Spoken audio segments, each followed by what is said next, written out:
Welcome to Donmar TV News Channel. Nagboluntaryo si Pangulong Rodrigo Duterte na i-waive ang kanyang slot para ho sa pagpapabakuna kontra COVID-19. Sinabi ng Pangulo na kaya naman ang gobyerno na mag-reconfigure kung kinakailangan. Anya sa edad niya na mahigit 70 ay wala na siyang pangarap na mabuhay pa ng matagal. Iginit po ng punong ekutibo na tatanggapin niya ang kanyang kapalaran kung may mangyari man sa kanyang masama, maging sa COVID-19 man ito o sa disgrasya. Binigyan din ng Pangulo na hindi kailangan mabigyan ng prioridad ang mga katulad niya at kung iisipin niya ay dapat ibigay na lamang ito sa mga may kaya pang mabuhay ng produktibo. Kaya niyang mag-jogging, kaya niyang mag-golf kahit gabi na. Kahit niyang magmotorsiklo sa loob ng Malacañang. Bakit? I'm reading this because Mon is my friend. Kinakantsawan ko lang rin. Bakit hindi kaya ang ating presidente na humanap ng tambayan ng National Television para maalis na ang agam-agam sa mamamayan sa kanyang kalusugan? Well, Mon, you've been my friend for a long time. You know that magkasabay lang tayo. Nag-abot pa tayo sa Ateneo de Davao noon. Magabulan lang tayo ng edad. Na kung sabihin mo may sakit ako, may sakit ako. Pero kung sabihin mo may sakit ako ngayon, that would prevent me from exercising the powers of the presidency. Wala ho. Kaya ako nagkakaswing ng golf, tapos nagmumotor, kasi kaya ko pa. Now the problem is, you should look into the time I enjoy my hobbies. Mon, gabi yun, alas 2 madaling araw. Ano ba naman? Hindi, sa araw makita mo ako nag-golf. Sabi ko, lalo na ito si Dilima. Sinasabi na nag-golf kasi may problema. Kung mag-golf naman ako ng gabi, hating gabi, umaalma na naman. Bakit ako nag-golf? Anak ng puta. Saan pa? Kailan pa ba ako? If you want me to die early, you must pray harder. Actually, what you intend or what you would like to happen is to see me go. You want me to go and you're praying for that. Tawag niyan sa Bisaya. Sa Tagalog ko dito, nakalimutan ko na yung mga Bisaya. Manungo. Yung manungo is mamatay ka sana. Yan ang sa Bisaya, manungo. Ngayon, kindly take a look backwards. Ilan na sa inyong nagkasakit at ilan na sa iyo ang malapit ng mamatay? Hindi naman kayo. So inyo kayo, hindi kayo, pero yung mga tao na inaano ninyo, inuudyok ninyong mabuhay, ang maging presidente pa, well, yun ang nakakasakit na ibig sabihin parang delikadong mamatay. Ako, gusto ko talaga magmotor. Kaya ang bala ko, ang hating gabi, lalabas ako, pupunta ako doon sa tong super, yung ginawa nila na bago ni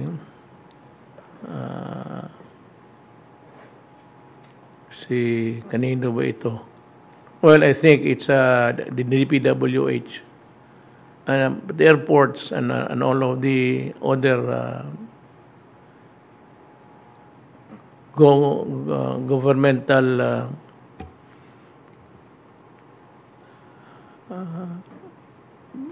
multiplications there kay Tugadi yan. Gusto ko magmotor. Kustal gabi naman. Kailangan lang ako ng 2 pulis sa likod ko para walang mag-overtake at maiwasan. That's all I need. I just want to ride. Hindi naman masama yung and to ride at 2 o'clock in the morning, that is not taking the people's time. Ako, I've told you that I am good 1 o'clock downwards towards yan man. Alam ko, ginakantsawan ako ni Montoro po nito. I cannot be, sabihin mo na itong isa, nasaan ang presidente? You know, baka patay na. Sabihin ko sana na, nandito lang ako sa Malacanang, natutulog ako, mag-isa. Ikaw, sino ang kasama mo sa kama? Ikaw ba ang may-ari niyan? You know, it takes two to tango. Pag binabastos ninyo ako, hindi babastosin ko rin kayo. Kaya kay Dilima. Tama yan sa iyo. Magtiis ka, putang ina mo. Binastos mo ang Pilipinas ng druga dyan mismo sa National Penitentiary. Ngayon, sige kayaw-yaw dyan kung ano-anong pinagsasabi mo na hindi ko kaya. Bakit? Ikaw ba ang nag-elect sa akin? Did you elect me as president? I got my votes, substantial one, to make me a credible president. 6 million yan. Ikaw, nahuli ka because in your mad desire to be president, you were asking money from everybody. Yan ang nakahirap sa iyo. Hindi lang ng ano, you know, there's a saying that you can have your dreams, but it's always God who disposes everything. Kalimutan mo siguro ang Diyos dyan, basta sa damgo, anong tawag ng damgo, kakaano mo, titingnan mo na kung walang, tatagal kaya ako, ito prangkahan tayo, tatagal kaya ako dito sa putang ng pwesto na ito kung inutil ako? Would the military allow me to govern na ganon? Palampang pamalakad mo, wala kang ginawa. Yeah, you know, that's hindi maganda yan. Kaya when you pretend to glee, ano siya, maligaya. Sige lang, sabi ko. Total, nagtitiis ka eh. Kami dito, we're enjoying the times of our lives, you know. Singing sometimes, singing, laughing. Ikaw, nasa prisuhan, magtiis ka. Putang ina mo. Ginawa mo talaga yan. Huwag mong sabihin hindi mo ginawa. Ginawa mo yan. Remember, I was still mayor. You were criticizing me. Laala mo, criticizing me about human rights. Ang sinabi ko sa iyo, you better look into your own backyard. Ibig sabihin, at panahon na yon, ikaw ang I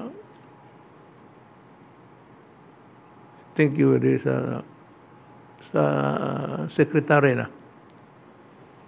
Ginawa mo yan eh. Ganon ka lang. You are